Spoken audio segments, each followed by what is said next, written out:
It is Wednesday, the 15th day of June 2022. Hello there and welcome to News Tonight here on UBC TV. On sign language, it is Elizabeth Nakakoni and I am Rukidi Edward Kiijanangoma, and we are coming to you live online and on air from Broadcast House here on Nile Avenue. And let's get started. Coming on the heels of a successful Operation Shujaa in the Democratic Republic of the Congo, President Museveni, buoyed up by the men and officers of the Uganda Air Force Wing for their exemplary performance in neutralizing the ADF, as security forces now turn to combing the Rwenzori Mountains to pursue remnants that fled the onslaught in the DRC. Museveni, who is also the Commander-in-Chief of the Uganda People's Defense Forces, addressed the Air Force, congratulating them on their build-up on the force nucleus that was started in 1986 and is now a formidable force in modern warfare. Take a watch.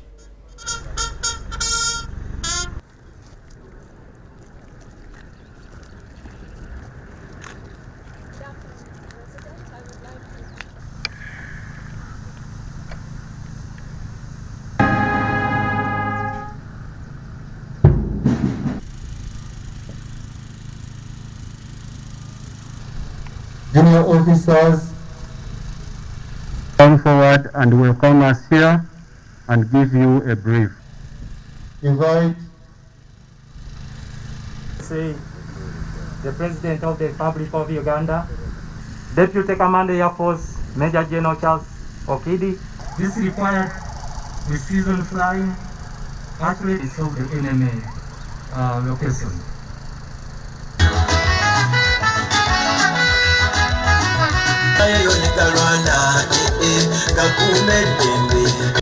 Your Excellency, all this is because of your guidance to have a formidable Air Force as a new and connected service within the national security of Uganda, because this has introduced new methods of waging war that a country with a shallow depth like Uganda can only ignore at its peril.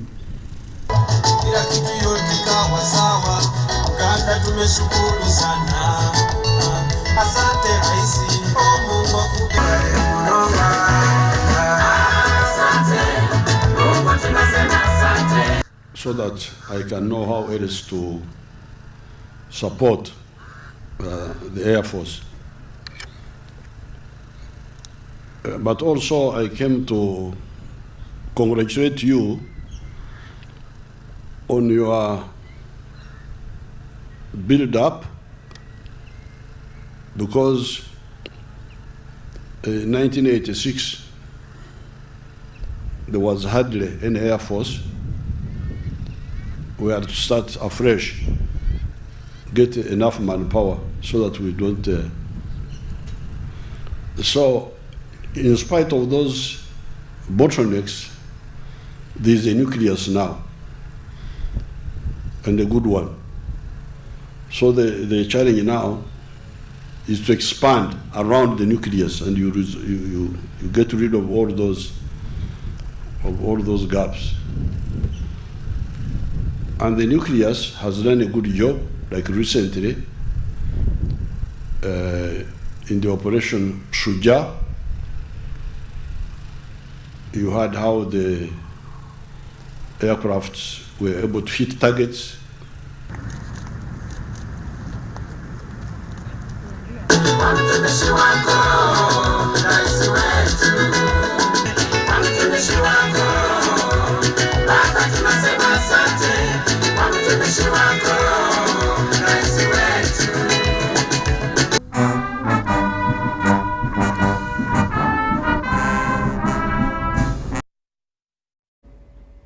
President Museveni, they are hailing the country's Air Force.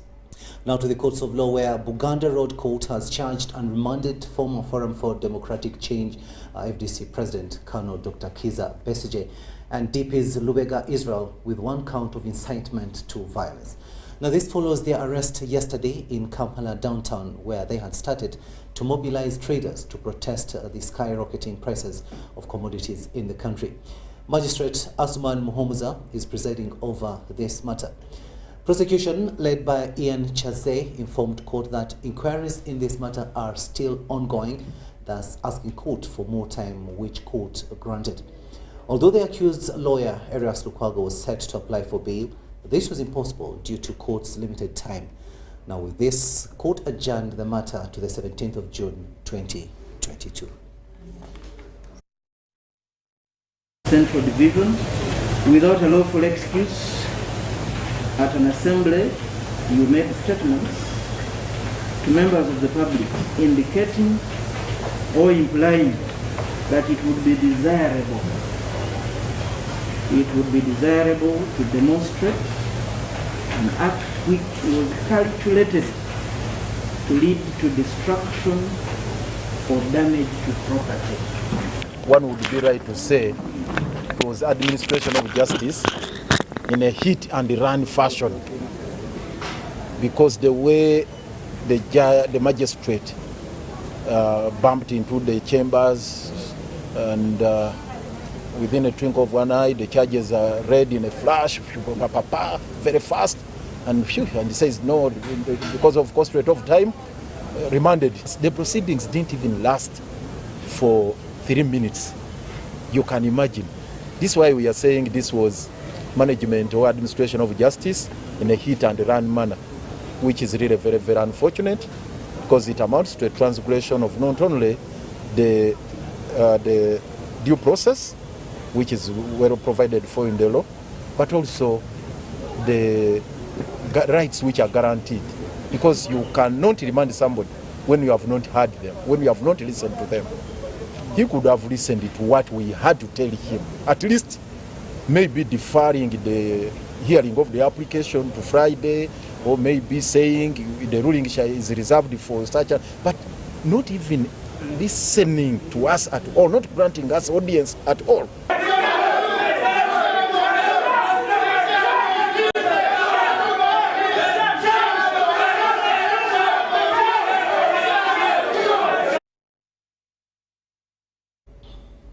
Some rather sad news now. 3 people are said to have died on the spot, whereas 40 passengers were rushed to Mbale Regional Referral Hospital in critical condition following a head-on collision of 2 buses. The accident occurred at around 10 p.m. last night between Kachumbala and Bukedea districts.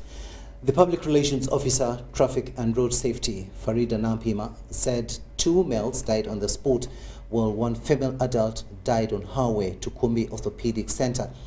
35 victims, of which 20 adult males, 10 adult females, 4 male juveniles and 1 female juvenile were rushed to Mbale Referral Hospital and Kumbi Orthopedic Center. Preliminary findings indicate that the cause of the accident was by the Gateway bus driver who tried to overtake in a sharp corner. The hunt for the driver of the Gateway bus, who is currently on the run, is on, while Said Rashid, the Wanagon bus driver, was rushed to Mbale Referral Hospital for treatment.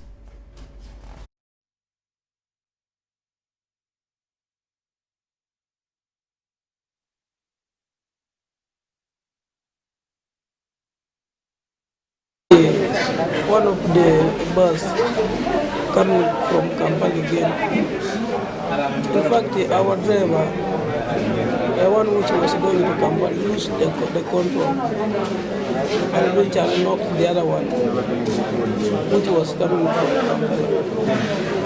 And from there, some people died there and then trying to overtake a trailer. He was trying to overtake, he overtook from our side, yet we are also come, and it was a corner. We just decided to enter us. It's alleged that the Gateway bus driver was trying to overtake in a corner. He failed to keep on the near side of his side, hence went to the other lane and had a head-on collision with an oncoming bus. The hunt of the driver of the Gateway bus is on, who is currently on the run, while the bus driver of Wanagona bus, Said Rashid, was rushed to Mbari Hospital for treatment. Inquiries at hand and more information will be shown. This one survived. They're in Bali. Oh, here. Can't tell.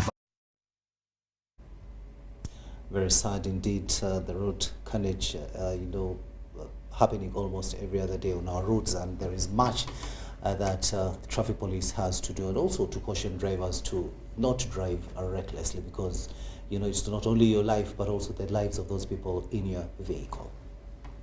Now, the national budget for financial year 2022-2023, with post-COVID-19 economic recovery high on the agenda, was presented to the country on June the 14th, 2022, under the theme Industrialization for Inclusive Growth, Employment and Wealth Creation, and the projected revenue base is 48.1 trillion shillings to finance the budget. Now, here is what you need to know, as inflation rose from 2.7% in January 2022 to 6.3% in May 2022. Uganda's GDP per capita increased to $1,046, which is 3.7 million Uganda shillings per person per year, according to Finance Minister Matia Kasaija. Despite the impact of COVID-19 on the country's economy, the size has expanded to 162.1 trillion Uganda shillings, which is approximately $45.7 billion.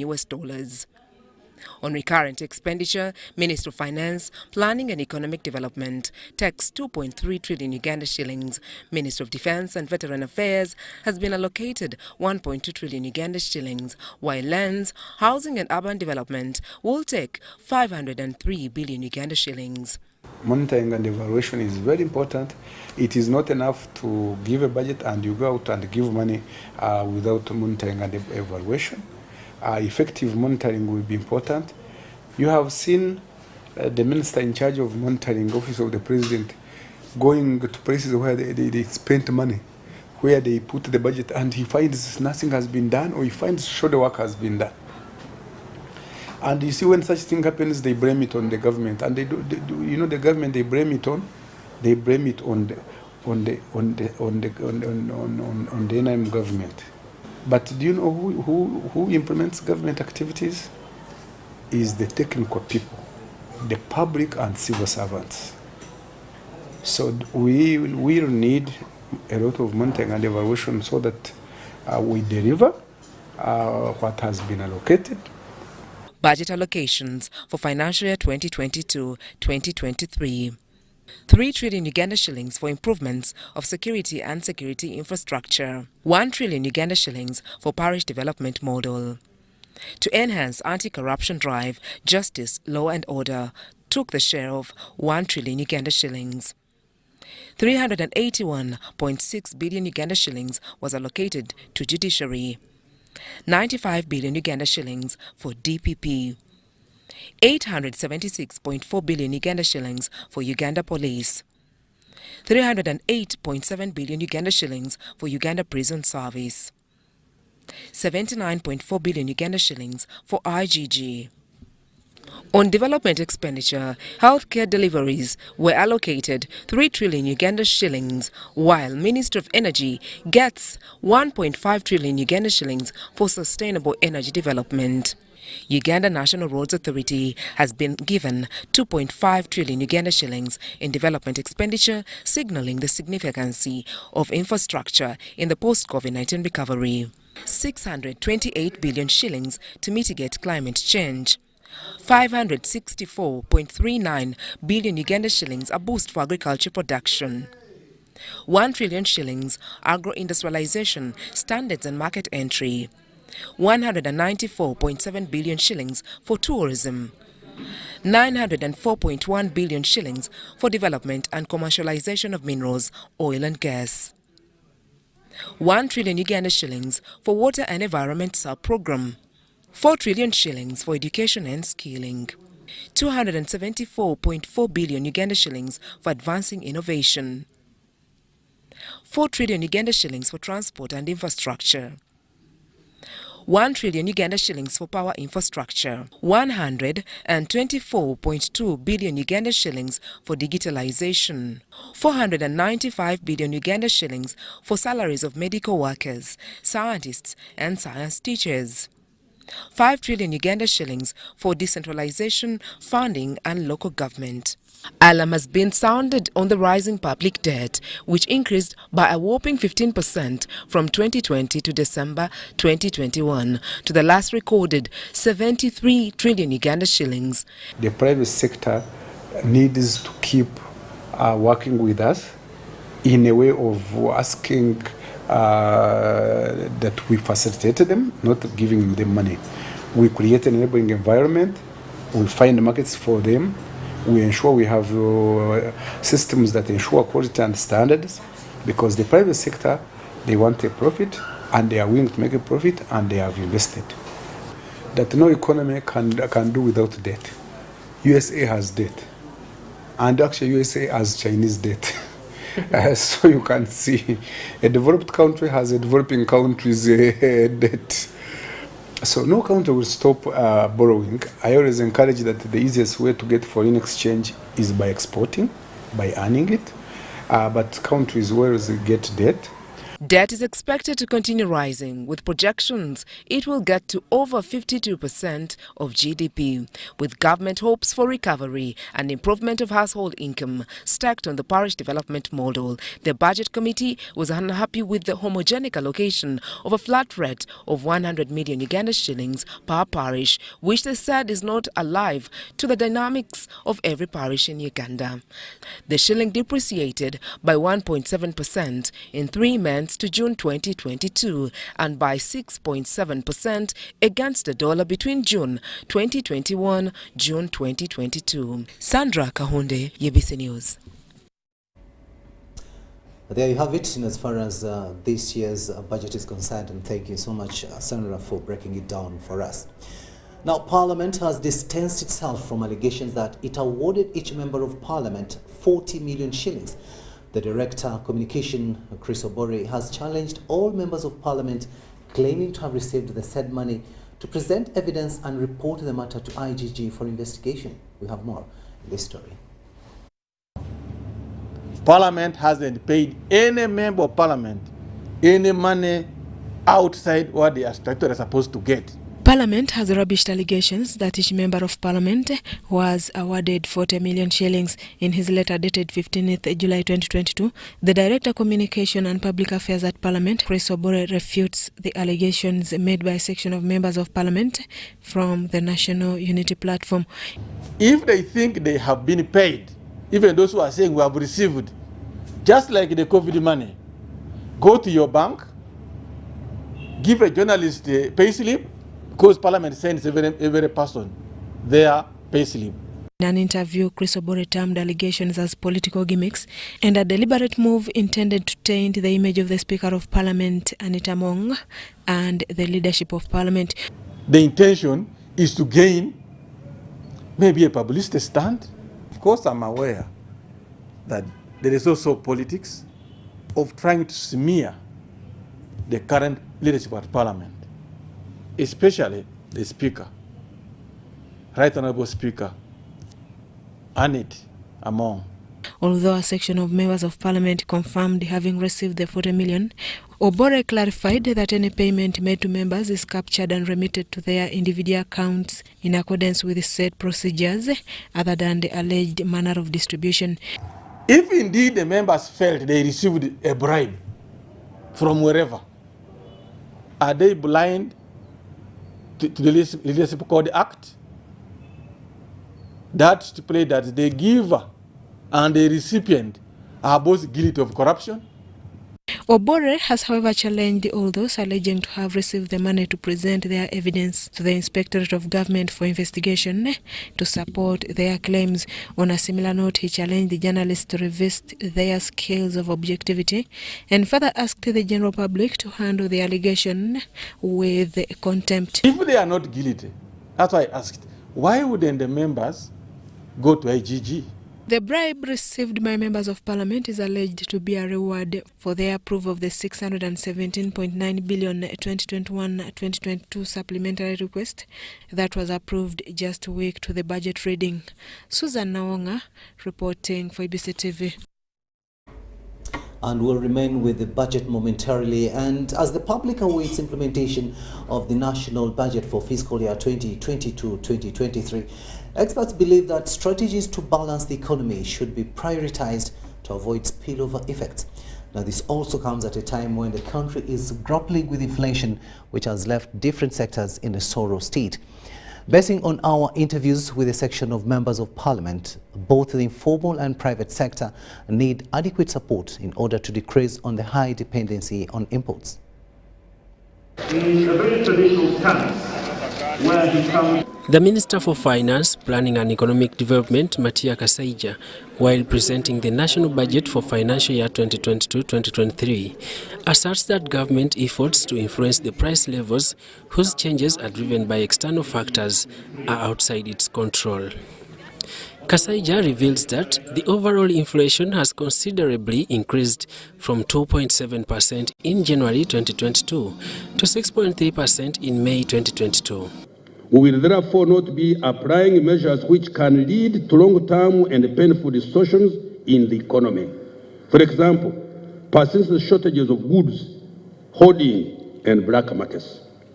While an increase in inflation continues to take center stage, balancing the economy becomes an urgent concern to the stakeholders. This entails the level of saving and consumption, trade balance, sustainable bank lending rate, among others. We need to look at how best can we help our farmers get market for their produce, irrespective of high charges of fuel, so that whatever they are selling, they can benefit something rather than spending all the money they get into transport. However, the free market economy, where prices are determined by the market forces of demand and supply, the struggle to gain growth across different sectors calls for deeper determinations. So what the government has to do is to aggressively engage in negotiations with OPEC and negotiations with the fuel, the countries that really produce fuel and exports to other countries. Because mainly right now we are still consumers of the fuel that is exported. We are not yet selling our fuel. Lilian Abar, the woman member of parliament for Kitgum district, believes if the informal and private sector is supported by government, the country will see an increase in its exports and control the high dependency on imports. This accordingly calls for a cheaper access to loans, among other strategies. So if we put in some soft loans in this microfinance and you may negotiate with the bank, with these commercial banks, and have at least a minor rate that the business community can access funds so they can invest in their businesses and revive the economy.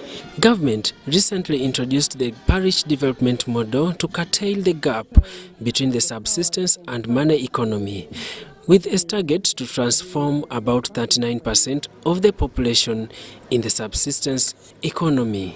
However, stakeholders call for more efforts on the pillar of mindset change in order to yield results and accrue a balanced economy. But how are we going to keep on telling people that you need to get into enterprises that are going to give you money, yet we have not prepared them psychologically and mentally? Experts believe that balancing the economy is among the strategies to avoid spillover effects. Then to monitor and supervise the programs to make sure all the funds where the government send to the local government then must benefit the community. So as a member of parliament, I'll be on the ground to make sure we need proper service delivery. Everybody must benefit from this budget. Daniel Mugoya, Gloria Gutabinji, UBC News. Now, a team of professional auditors and experts on tax and advisory services from KPMG International have reviewed the over 48 trillion budget allocated for the 2022-2023 national budget read by the Minister for Finance, Planning and Economic Development, Matiya Kasaija, yesterday. They have warned Ugandans not to rejoice on grounds that no new taxes have been formed.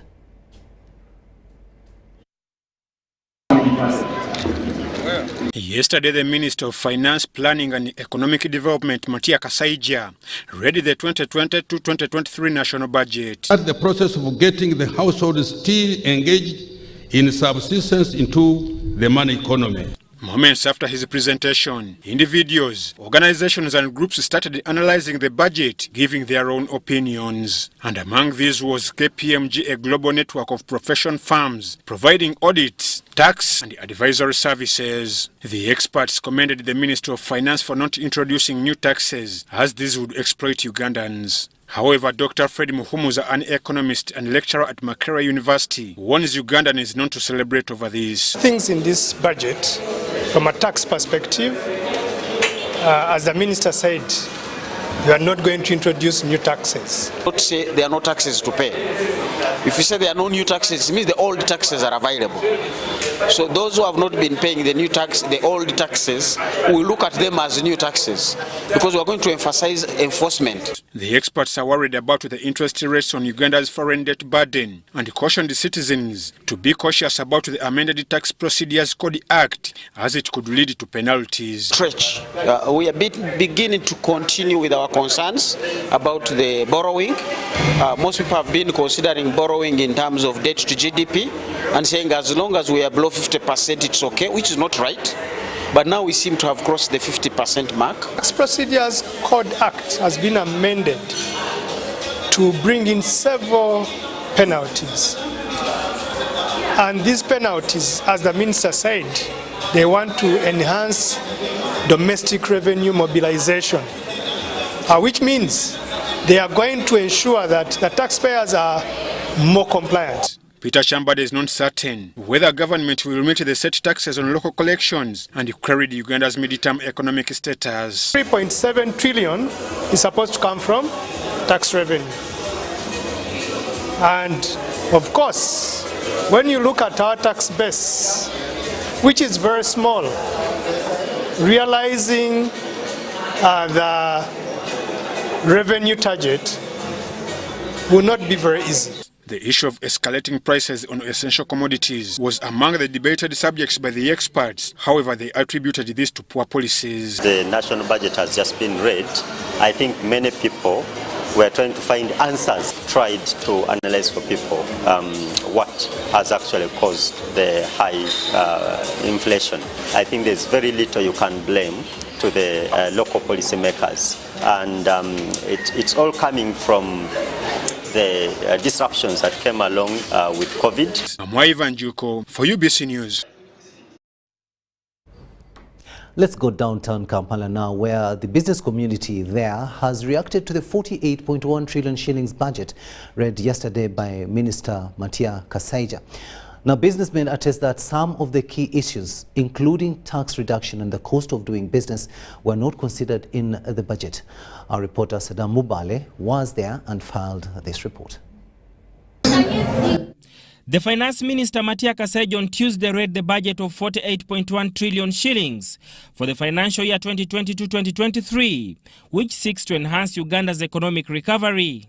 Whereas this year's budget did not include tax increase, business community in Kampala, through its chairperson Thaddeus Musoke, notes that whereas the business community together with the private sector participated in the process of budget making, key recommendations were not considered in the budget. Where we submitted our recommendations, given the fact that we are in the very tricky situation of economic recovery, we had recommended that the government adjust the taxes and reduce taxes. But it was so clear when the president was addressing the nation that the government wasn't ready to reduce on any taxes. Other businessmen, however, note that the budget did not address some of the key challenges, ranging from the high taxes on key consumption commodities to reduce rising commodity prices, among others, were not addressed. And then with textile and garments, the taxes are so high.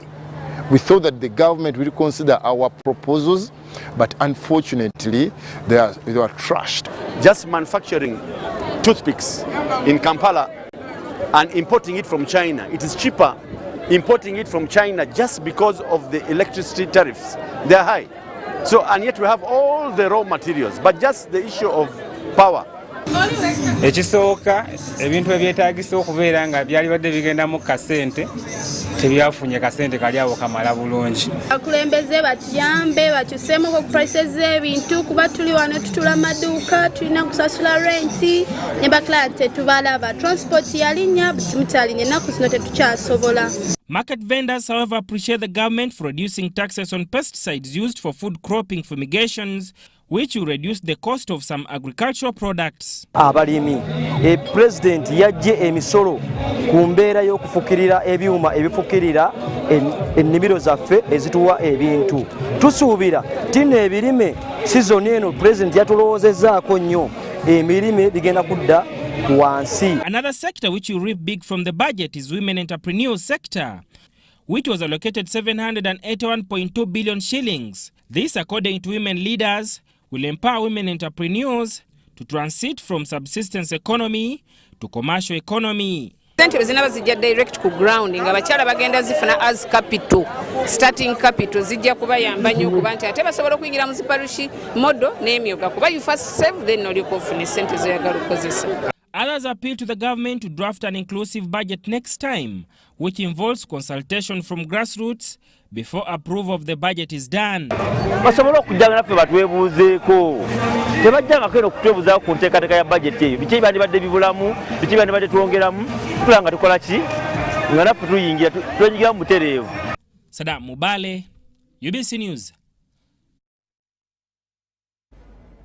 It's 8:30 in the studios of UBC TV. We'll now take a short break and return with much more. Do stay with us.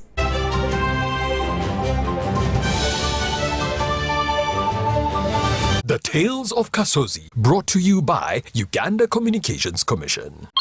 Hello, this is Kasozi. How can I help you? Congratulations. Oh, good day. Mpangudde? But I haven't entered any competition. Owadechi, since you use your phone every day, we have randomly selected you as one of our loyal customers, and you have won a brand new pickup. Hey, so how do I get this pickup? The pickup is in Namave. All we have to do is quickly bring it to you. You know, we are delivering many of them. So, just send us 100k for fuel via mobile money and we'll bring it to you. But Chief, I'm in no hurry to receive it. Namambe is just here. Keep it at your warehouse, give me directions and I will get time to pick it up. Vow nawe. If you don't have money, just say. Tonfera, never send money to strangers. Winners of competitions are contacted through official channels and are never asked to pay for anything. Stay tuned for what Kasozi does next. Tonfera, refrain from unnecessary engagements with strangers over the phone. This message is powered by UCC, MTN, Airtel, Bank of Uganda, and NPSP Association. The Oil and Gas Moment, brought to you by Petroleum Authority of Uganda, creating lasting value in Uganda's oil journey. In order to be contracted to supply goods and services for oil activities in Uganda, you must register on the National Suppliers Database. Between 2017 and 2021, close to 400 Ugandan entities were awarded various contracts to supply goods and services to the sector. Tech Lab Limited is a geosciences company that has been offering geotechnical and geophysical investigation services to the East African market since its inception in 2002. Our experience working with Ama Energy has been a pleasurable one.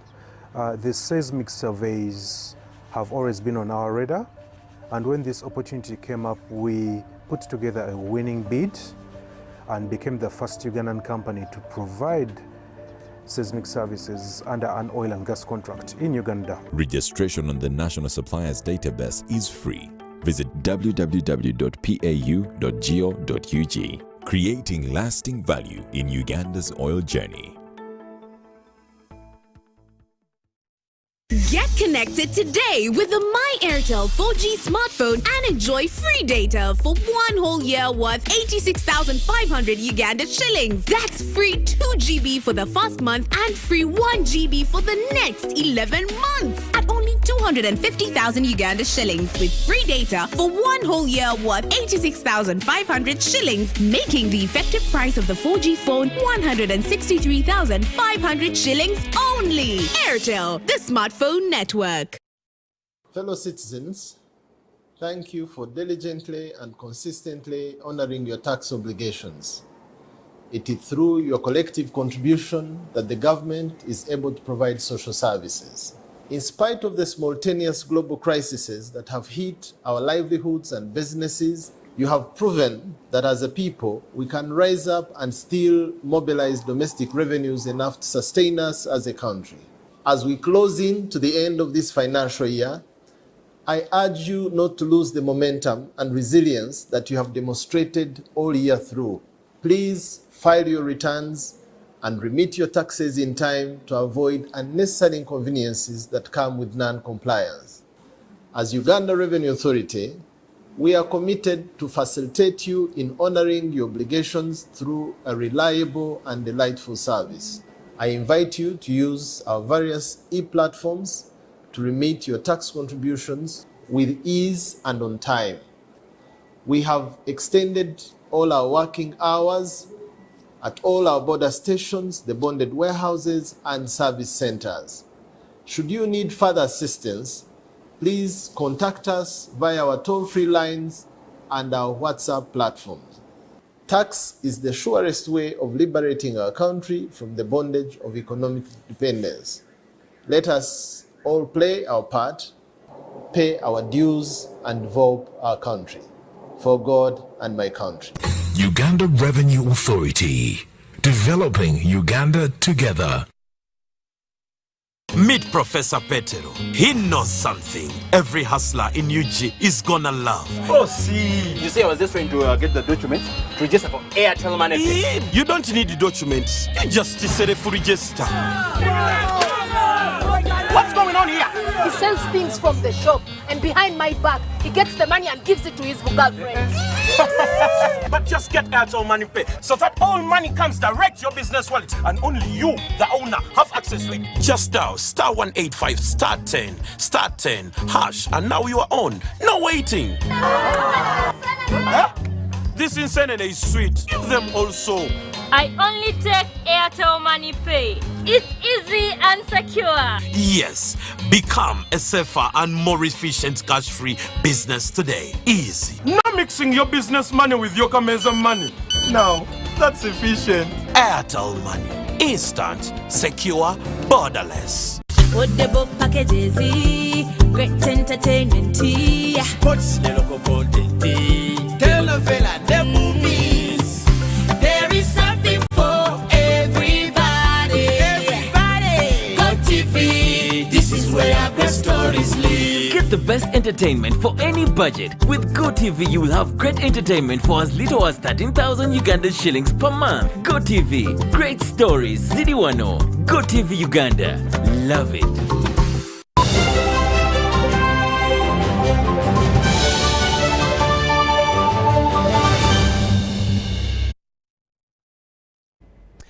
Welcome back from that break, and this is News Tonight here on UBC TV, and a warm welcome to those of you just joining us. Moving on now, planners of the recently concluded EAC Armed Forces Field Training Exercise, codenamed Ushirikiano Imara 2022, have today concluded a 3-day after-action review of the exercise.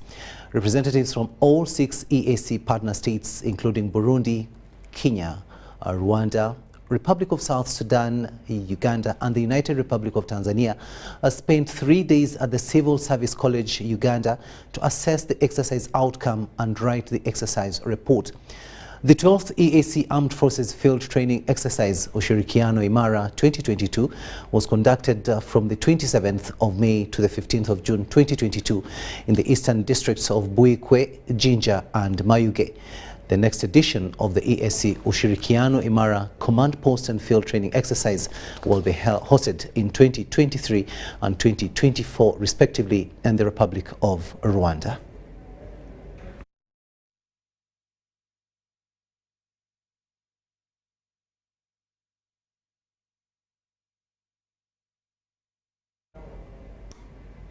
Minister for Local Government Raphael Majezi has challenged civil society organizations to join the quest for improvement of household incomes using the parish development model.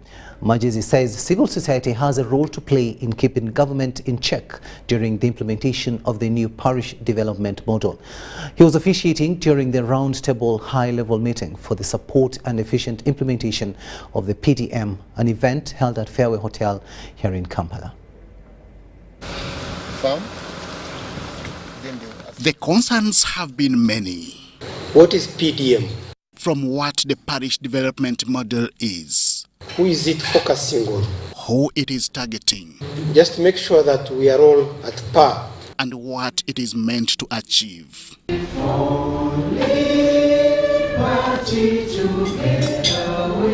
These are some of the questions whose answers Minister for Local Government, Raphael Majezi, came loaded with as he met members of the civil society organizations.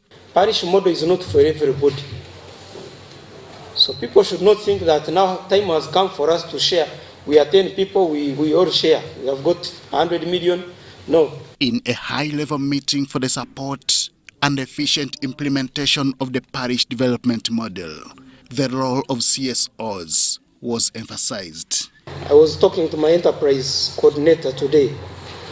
She's done some bit of study where we were in Chiboko. And people said, these people came, they talked to us, they opened their circles, we are there.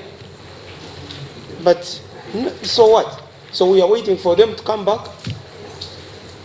Now, when you move with a team of 10 people and you go to a parish and you talk and you come back, have you done mindset change? And that's why we need the CSOs. In the deliberations also came a concern of sustainable market access through quality production. To secure sustainable markets for agricultural products, which then will provide the incentive for farming groups and households to be able to produce more and use the resources they are going to access through the parish development model. They have a good role to play in terms of monitoring and evaluation, keeping us in check. They have a role to play in terms of resource mobilization. They are very good at community mobilization and sensitization. To be able to support government to address any gaps which exist at the parish level. The objective of this engagement was to mobilize technical expertise and resources in civil society support for efficient implementation of the parish model. Henry Okrut, UBC. Minister for Public Service Muruli Mukasa has vowed never to be intimidated by public servants over salary enhancements. Now this follows the decision of some teachers under Uganda National Teachers Union, UNATU, to lay down tools effective 15th of June this year, denying learners an opportunity to learn. On many occasions, public servants have been declaring industrial action to air out their grievances to receive the attention of government. Uganda National Teachers Union, UNATU, has also decided to tread the same path, directing its members to start an industrial action against discriminatory salary enhancements. The money we have cannot enhance all the workers at a go. The resources we have cannot, provide for all the requirements of the workers at a go. Now, if you are going to be practical, it means, therefore, that you only have to cater for a certain section, which is affordable. Then the following year, you take another section until the entire plan has been put into effect. Minister Muruli Mukasa has, however, assured Uganda National Teachers Union members that government is not ready to be intimidated. He advised UNATU members to look for other occupations. Minister Muruli lashed out at teachers discouraging learners against taking arts subjects on account of not being important. And let not our children be fooled, so that maybe when it comes to studying English or Uganda or Arabic or Christian religious education or whatever, they don't attend class. They only come to class for science subjects. That will be not useful at all, because you need both. You need the science subjects plus the art subjects. He said government has held a series of meetings comprising the Ministry of Education and Sports, Ministry of Public Service and the Attorney General to agree on the way forward regarding issues raised by UNATU. Mukasa confirmed the enhancement of the pay of scientists, science teachers and health workers. The other time when we enhanced the pay of the local government political leaders, some of them ended up getting some enhancement of 100,000. And the comments which came from leaders of Toro region, they were saying, Bojo, nemutuhereza mitwari 10 yoke tagura nempapura. However, arts teachers disown the directives from Uganda National Teachers Union leaders on account of their leaders being selfish. Sudat Kaye, UBC News.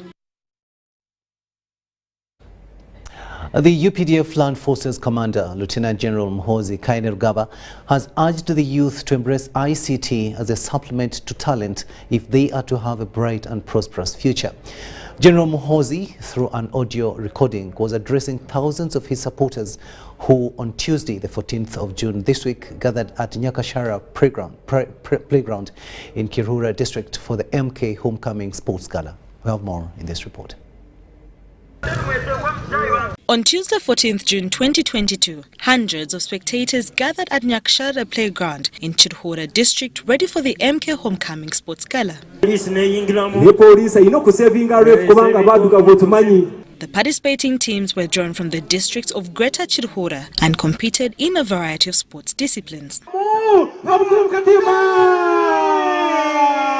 Other entertainment activities included comedy, music and motorbiking.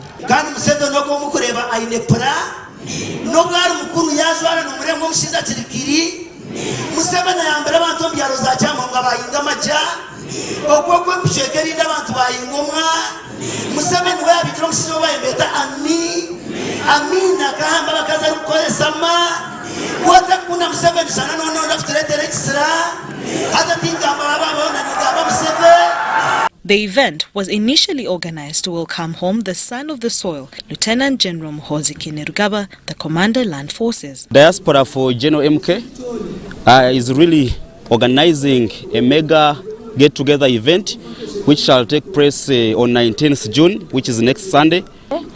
About the sports, it has been good, but we would like also to include women, because I'm a woman. I must stand for women. The Commander Land Forces, he has never come home.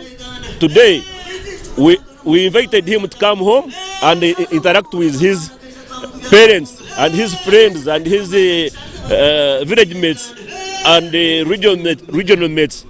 The general, who was represented by Uganda's ambassador to Tanzania, addressed the gathering through a recorded audio.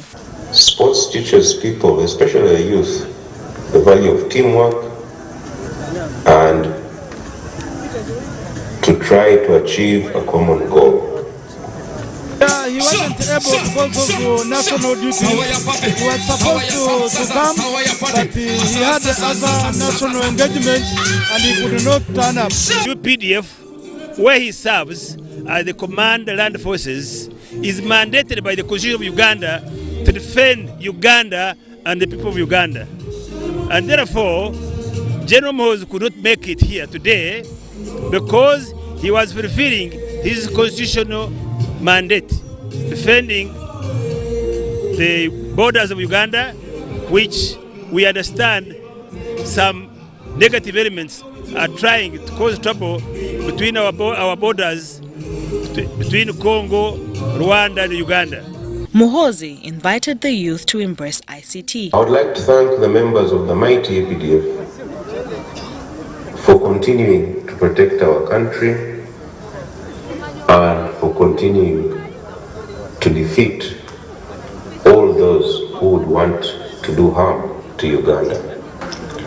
I would like to thank in a very special way our great President, His Excellency General Museveni, for his continued good leadership and stewardship of the country. For the many who felt emptiness over his physical absence, the general gave reasons for why he painfully skipped the historic event. I was sent on short notice for a mission, a security mission somewhere, which I shall not go into details about, but that is the reason I did not attend. And I asked the president if Colonel Fred Besigye could represent me at today's function. Lieutenant General Muhoozi Kainerugaba Regional Talent Search now heads to Mbarara City in Greater Ankole. Kacheka Stadium, that is the venue. The event date is on 26.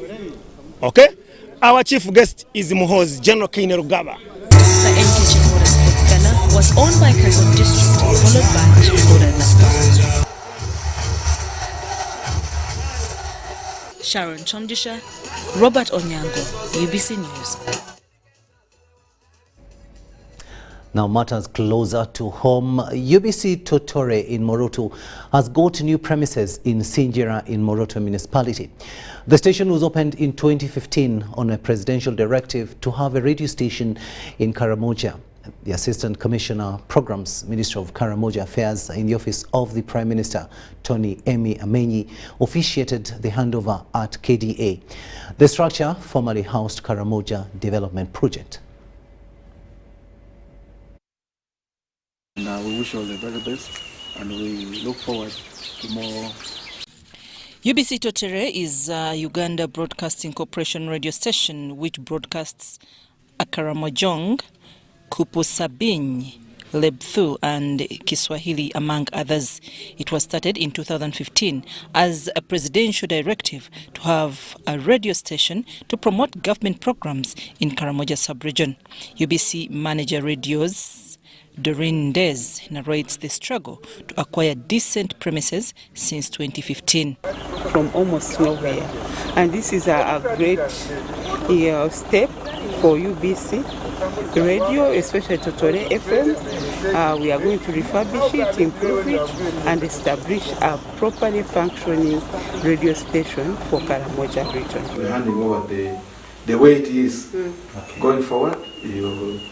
You will add value to it, improve on it, and use it, because this is going to enhance the dissemination of government programs, and most importantly, currently, the rollout of the PDM, especially the part of the mindset change, to mobilize our communities and enhance mindset change. Moroto District RDC George William Wopua commended Office of the Prime Minister for bringing programs down to the people who need them. Where it was not accessible, it was not being fully utilized, and yet this was a presidential directive to have this radio to service this region, both Karamoja, Sudan, and Western Kenya. I want to thank also the Prime Minister for valuing that government-to-government method of work, and that's what we're supposed to do. We should not tie ourselves to bureaucracy, which delays service delivery. Thank you for your effort to see that UBC gets better premises to put its equipment and then start its programs. So I want to thank the Office of the OPM for accepting to allow UBC. Ndezi said UBC will continue disseminating information about government programs. It means service improvement in service delivery, improvement in everything. We've been doing good programs, we've been doing programs that mobilize the people, and especially it's coming at the time, at a critical time when PDM is being implemented. The manager UBC, Totore Evelyn Amolo, thanked management of UBC, Moroto RDC, Office of the Prime Minister, for their support to ensure the radio station gets decent premises. Since 2015, UBC Totore has been in rented premises. No, this is how we need to collaborate, especially. Now, mourners have joined the family of engineer Daniel Sebugwao and Joyce Nabosa Sebugwao in a special send-off requiem mass of their son, Ronald Daniel Bunkedeko Sebugwao, at Namirembe Cathedral. The Minister for ICT and National Guidance, Dr. Chris Baryomuzi, presented the President's condolence sum of 10 million shillings. The Requiem Mass for the send-off of Ssalongo Daniel Bunkeddeko Sebugwawo, the son to the State Minister for ICT Joyce Nabosa Sebugwawo, at Namirembe Cathedral was graced by several government officials and officials from the Buganda Kingdom. The Mass was led by Bishop Balaga de Sekade, who encouraged Christians to invest their lives to God.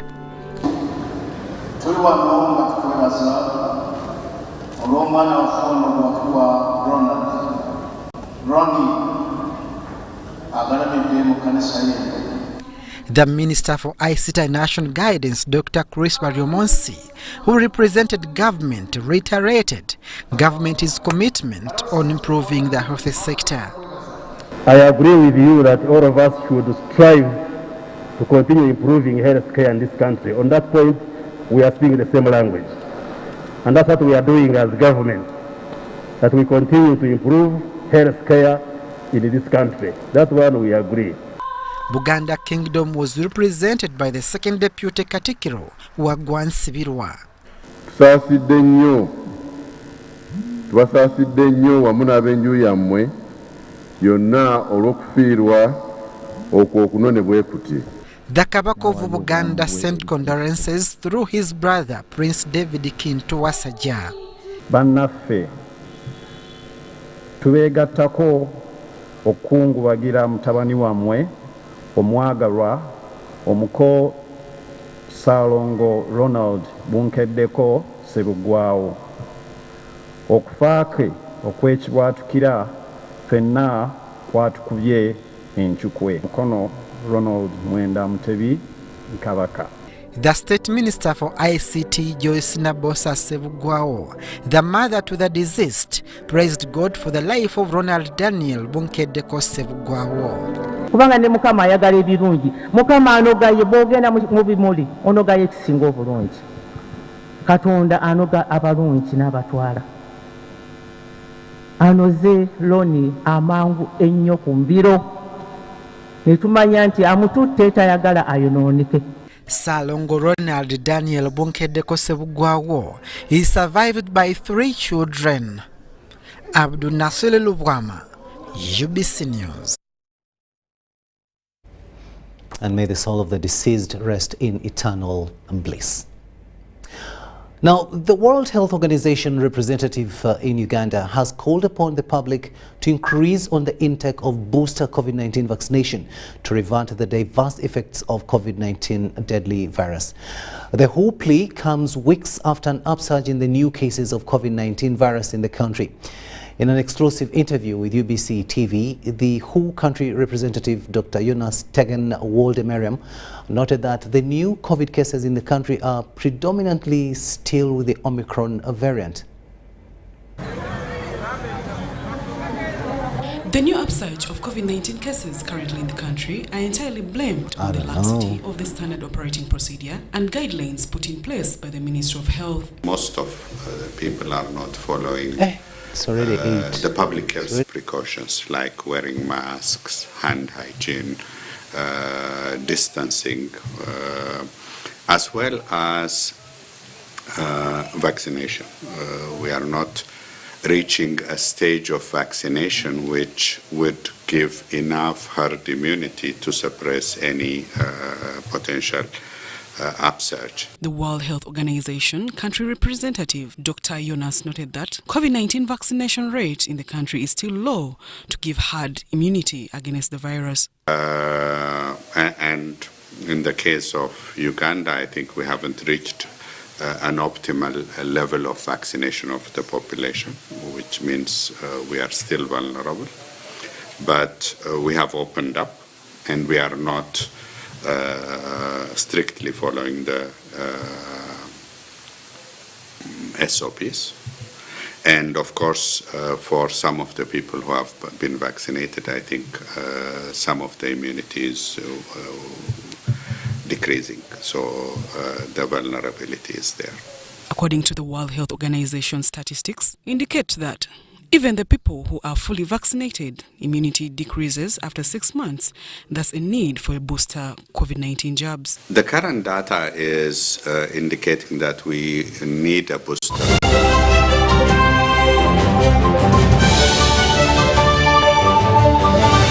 Get connected today with the My Airtel 4G smartphone and enjoy free data for 1 whole year worth 86,500 Uganda shillings. That's free 2 GB for the first month and free 1 GB for the next 11 months at only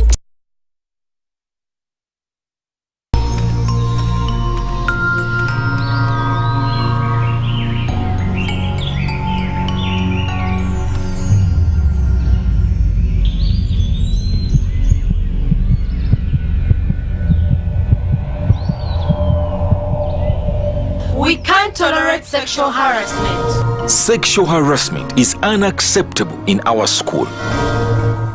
Because a good school equals a better life. Raising voices.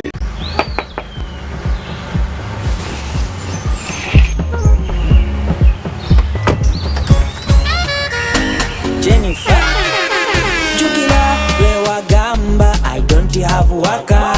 You passed the eyes through me about my waka. Now come and see for yourself, see my waka that I got with Momo Nyabo. Jambola we waka,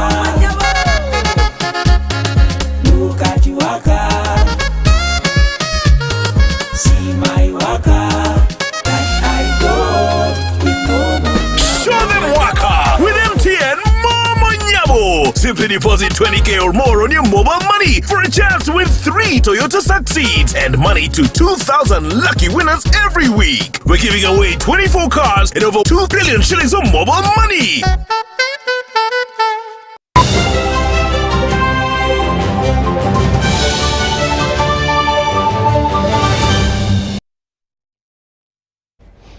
Welcome back. Let's have a look now at business news. And analysts have raised concerns about the rise in Uganda's debt burden due to funds sourced from abroad. According to Dr. Fred Muhumuza, an economist, part of the money that is going to run the 48.1 trillion Ugandan shillings budget will be sourced from abroad, and when the interest rates rise in the developed world, the impact will be felt locally. Take a watch. Although the national budget is aligned with government's key objective of monetization of the economy, analysts are warning of major disruptions during its implementation.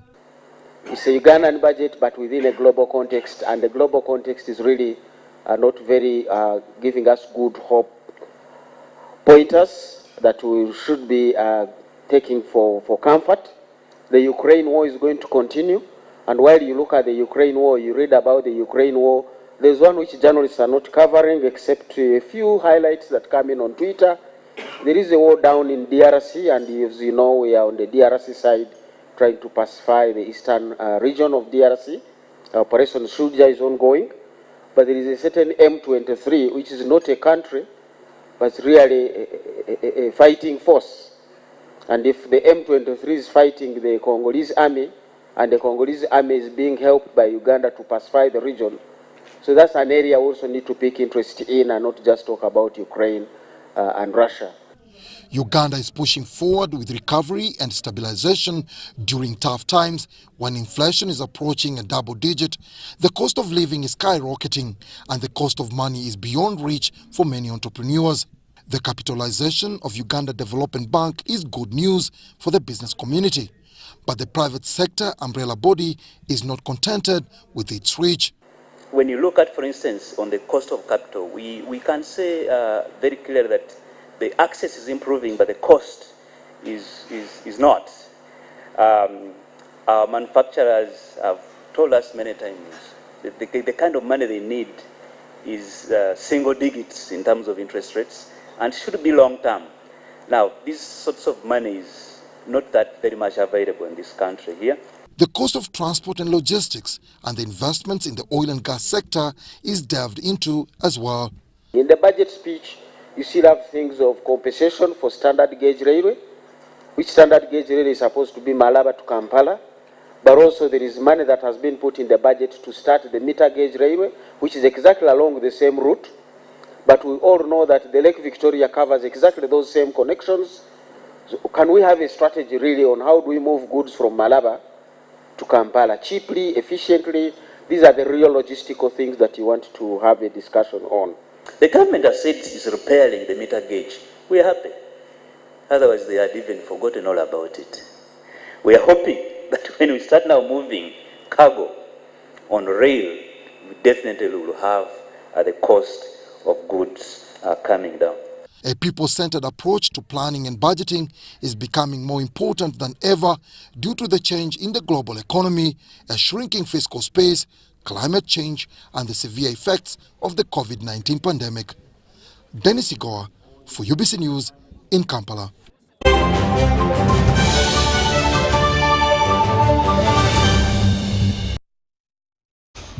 And that's all we had time for. Thank you so much for keeping us company. But we'll leave you with the Uganda Annual SDG Conference 2022, which is a ministerial statement. And that will be followed by Super Soul Sisters. And later on at 10 p.m., it will be Behind the Headlines. From me and on behalf of the entire news crew this evening, I wish you a blessed night and catch you tomorrow.